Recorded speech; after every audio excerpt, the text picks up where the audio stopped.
before I knew it, they were like, oh, the head's out. I was like, I'm sorry, what? My dream birth scenario came true.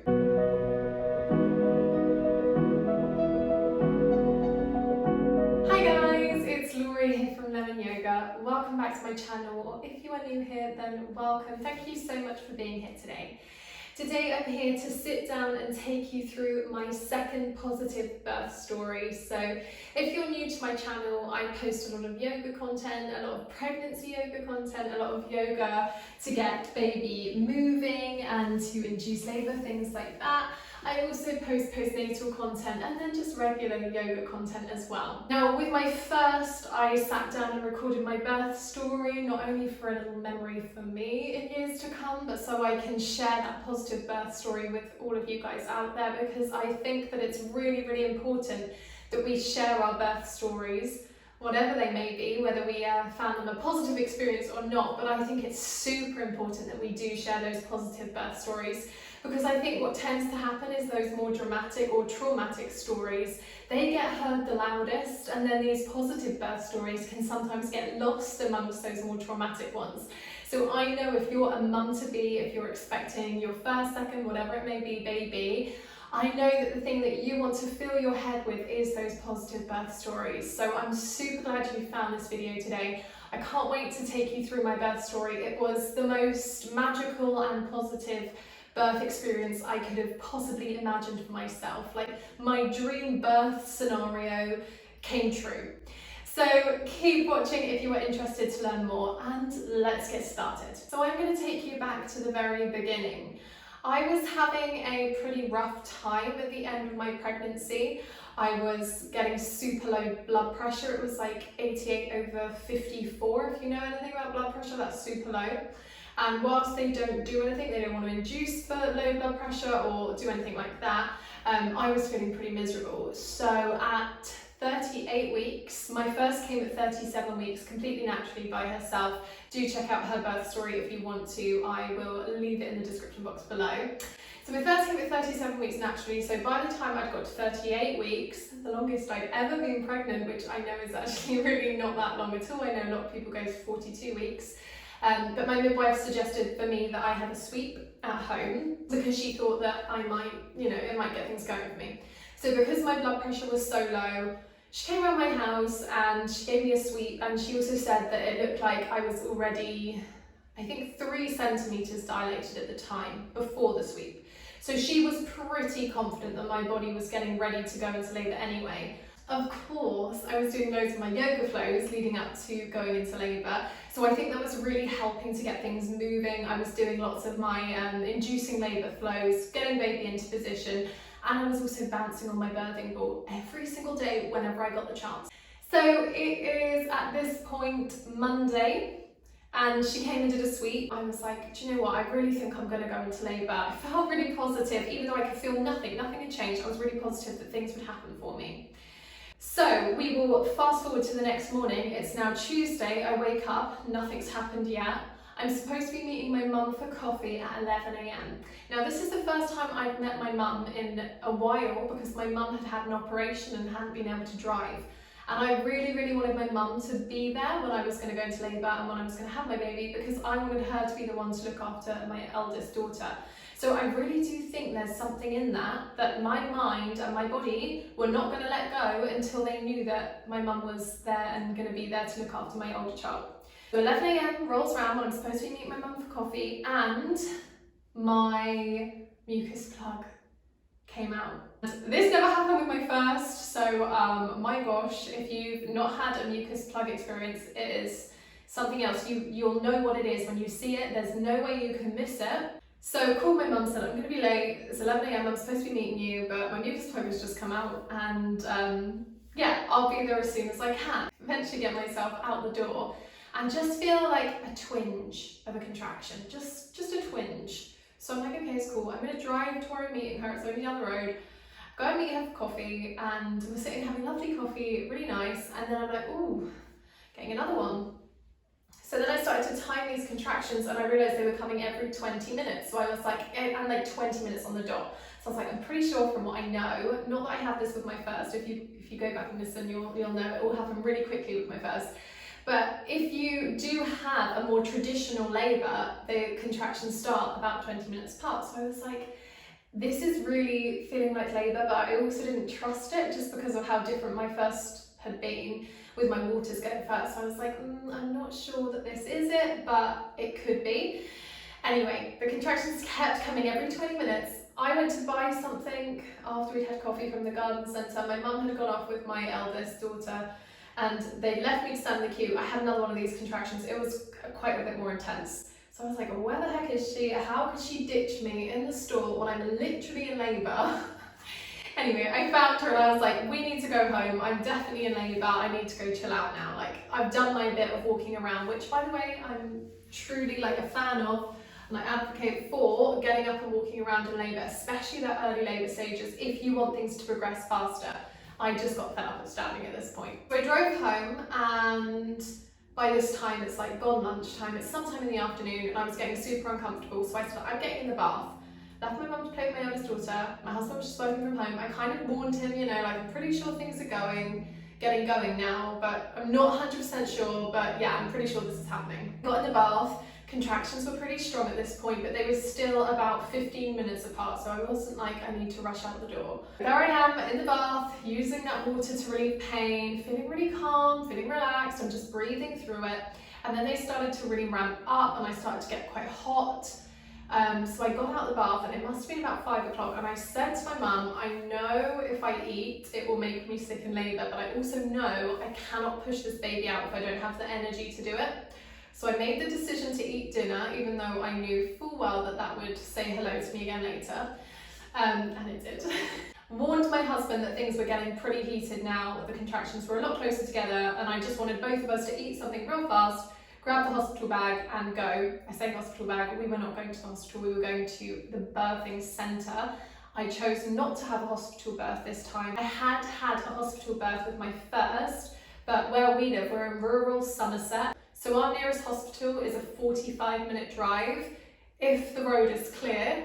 If it's rush hour going into the city, then it could be over an hour. So for that reason, and also just the fact that I didn't feel I needed a hospital birth, I decided to go to the local birthing centre, which is just an 18-minute drive down the road. I was thinking about a home birth, but because of my first being at home, I just didn't want her to be present for it. When I got to the birthing centre, it was 100% the right decision for me because that place was literally amazing. But more on that in a minute. I eat my dinner, tell my husband to get the bags ready, and then at this point I'm like, oh my gosh, these are getting so strong. And my mum starts timing them and she's like, Laurie, they're 3 minutes apart, you need to call the hospital. So I was like, okay, call my midwife. So we've got a central line for the midwifery team, but they're based somewhere else. The birthing centre is somewhere else, and then the hospital that they're all attached to is somewhere else. So I called the number of my midwifery team who were based at the other, like, it's not even a birthing centre, but it's like where you go for your appointments. I called them and said, you know, 3 minutes apart, they could also hear in your voice like how established your labour is, and they could clearly hear in mine that I was very much like ready to get this baby out pretty soon. So it's 6:30 at this point. I called up and they were like, okay, you need to go into the birthing centre right now. I said, yeah, I'm on my way. And then they ended that call by saying, hold up, wait a minute. There's nobody there. We need to find somebody to send to the birthing centre. So I was like, what? I can't wait. So I was like, you know what, let's just go get in the car. There'll be somebody there by the time we get there. So I got a call back pretty quickly and they were like, sorry, yes, somebody said, absolutely fine, please go. And so 6:30 I called, we were there by 7. I walked in, I could barely walk at this point, they were so intense, they were so close together.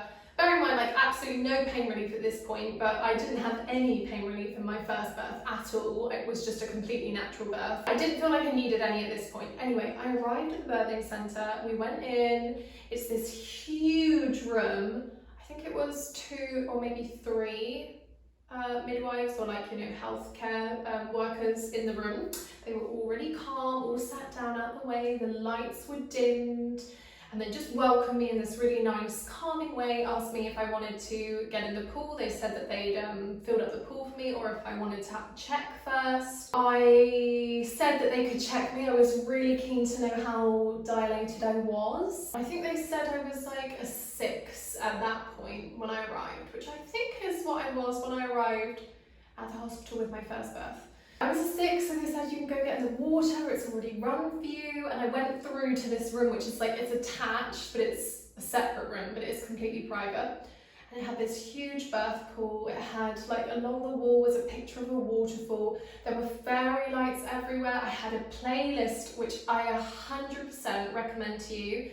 Pick your calming birth playlist. Pick your favourite songs that are going to motivate you, that are going to release that oxytocin, that are going to fill you with love and joy whilst you're labouring, because I swear it was that playlist that completely set the scene for me. It made me feel so relaxed, so calm, and got my baby out really quickly. So I popped my playlist on, I got into the water, and I was just letting the contractions come. I was breathing through them. They were kind of leaving me to it, but they were just being really supportive, the midwives, just saying things like, "You're doing amazing, oh, you're so relaxed, it's so wonderful, you know, how are you doing this? Keep doing what you're doing," all that stuff that just makes you feel like, yes, I've got this. They're talking positive to me, I'm feeling positive. So I got there at 7, I want to say at like 8-ish, maybe 8:15, I was like done in the water. So if you don't know anything about me, I have a condition called POTS, and POTS can make you feel really dizzy, it affects your blood pressure, it affects your heart rate, and I don't know what happened at that point, but I felt my heart rate getting really fast, started to feel really dizzy, really hot, and I was like, okay, this water's not working for me anymore, I need to get out, I need to lie down because I don't want to pass out. Out I got, and I went to lie on the bed. They checked me and they were like, you know, this baby, they didn't say how many centimetres, but they were like, this baby's going to be here really soon. But at that point, the midwives had to change shifts. And at that time, I was like, no, don't leave me, as you are when you think, I've just made a bond with you. But actually, it was the best thing, because even though the first midwife was lovely, this new midwife came in, two new midwives came in, and the 2 left.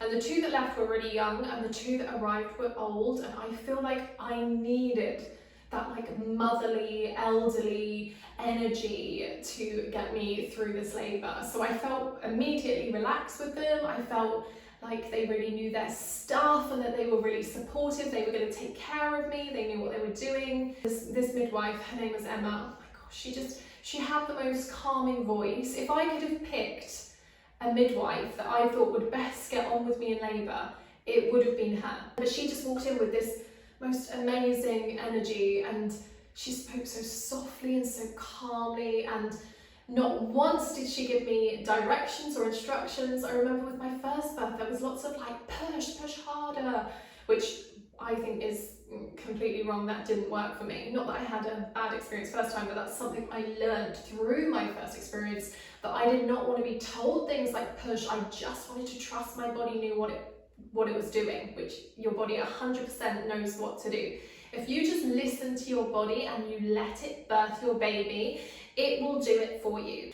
So this midwife wasn't pushy at all. She didn't say anything about pushing. She just kept telling me I was doing an amazing job. Around 8:30, 9 o'clock-ish, I'm like, things are hurting and I can't do this. And I think if you've ever had a baby, you know that you reach this stage of I can't do this, even though you know you can, and also it's a bit late, you're gonna have to do it. And I said I would try gas and air. Gas and air hadn't worked for me in my first birth, which is why I ended up birthing with no pain relief, but I wanted to give it a go this time. It's a different pregnancy, it's a different baby, my body might, you know, react differently to it. So I used the gas and air, and immediately it worked. The first time actually it made me feel really dizzy, and then I was like, oh no, I can't do it again.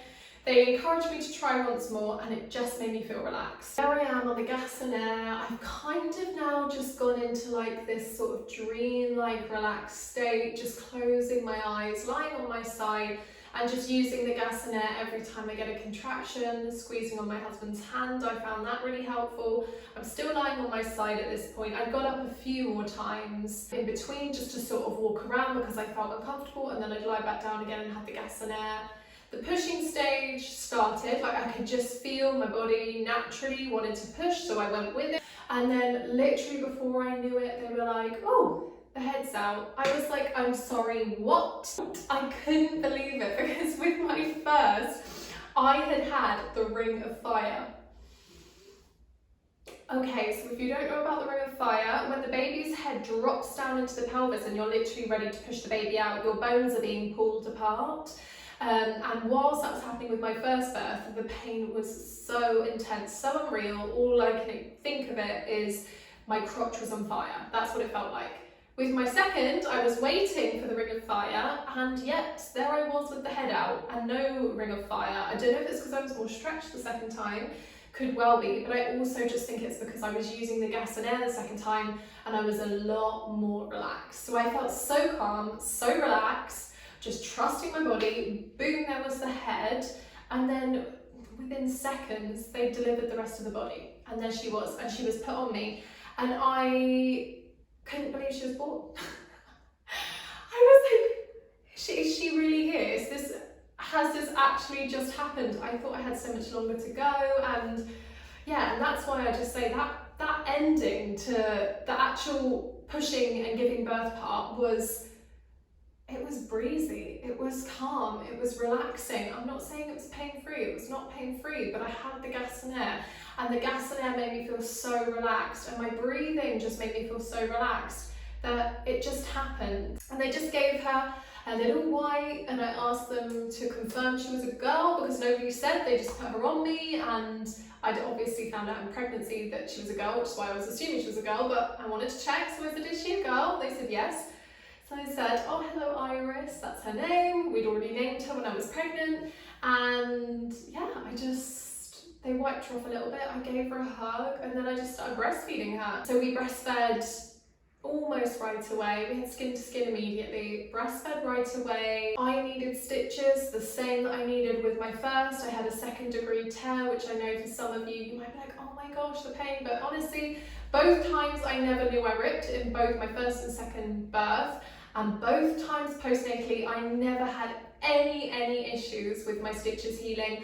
I never needed to use one of those spritz for bits, is that what it is? The pory things, you'll know what I'm talking about. You know, like everyone says you need something like a bottle to pour over you while you pee.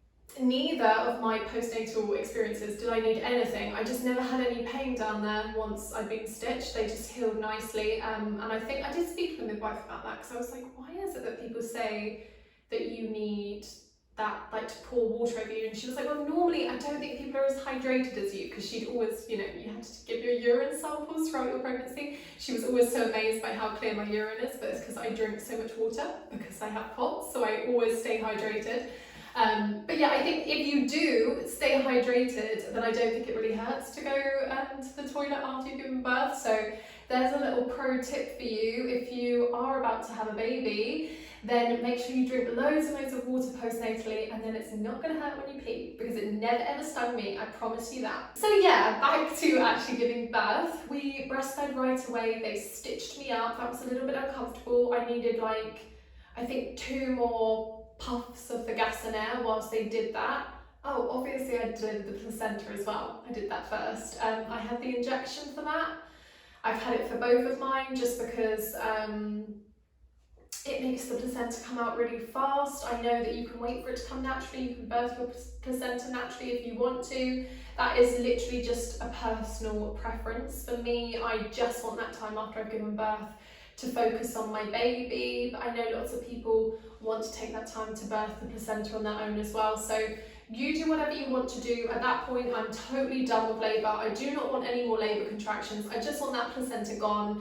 And so I can just enjoy my new baby. There's all that time I'm breastfeeding. She breastfed like a dream, which was very different to my first, who didn't latch till she was a week old. I think that's just the experience of having breastfed my first and having a lot more knowledge the second time around, knowing the things that can come up and just feeling really confident in how you hold a baby to breastfeed. So immediately I just knew what to do. So yeah, another bit of advice I suppose would be, if you don't know much about breastfeeding and you do want to breastfeed, then do as much research and learn as much as you can whilst you're pregnant, so you feel really prepared for that journey. So it was 9:30 when she was born. I breastfed her and relaxed for a couple of hours. And then I got up because I wanted a shower, so that's like 9:30, 10:30, 11:30, 11:30ish. I got up, had a shower, felt human again, got myself dressed, and then here's the fun catch in the UK, thanks to our lovely NHS cuts, there's no postnatal services at my birthing centre at all. So it was September, it was raining, it was 2 in the morning by the time I felt ready to actually move enough to walk out of hospital. So at 2 a.m. with our brand new baby, out we went into the rain and drove home. Which people always find so shocking, and at the time I was just like, oh, okay, there's no way. I thought I was going to stay the night, thought me and baby were going to be looked after all night, checked on, given endless toast and cups of tea. We went home and we just went straight to bed, and I just fed her again, and this is how unorganised we were as second-time parents. We hadn't even got the next to me back out the cupboard, just because I thought I'd be staying there all night and we could just do it in the morning, or my husband would do it while I was still in hospital, but there was none of that, obviously. So yeah, my husband quickly built the next to me and got it all ready for her, and we just all went to sleep. So yeah, I had a really positive birth, a really relaxed birth, and then I had a really positive and relaxed postnatal period, and I think the two definitely go hand in hand. So I think the more relaxed and least or less traumatic your birth is, I think that the more relaxed and easier start you'll have to that postnatal period. That is my super duper positive birth story with very minimal pain relief at a birthing centre.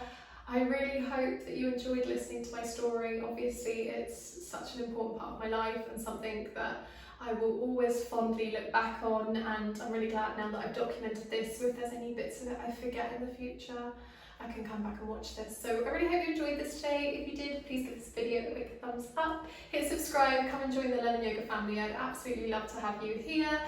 If you are in a position to do so, please use that super thanks button to support me whilst I continue to grow my channel. Leave me a comment, come and say hi, and I will see you in the next one. Thank you so much for being here. Bye guys!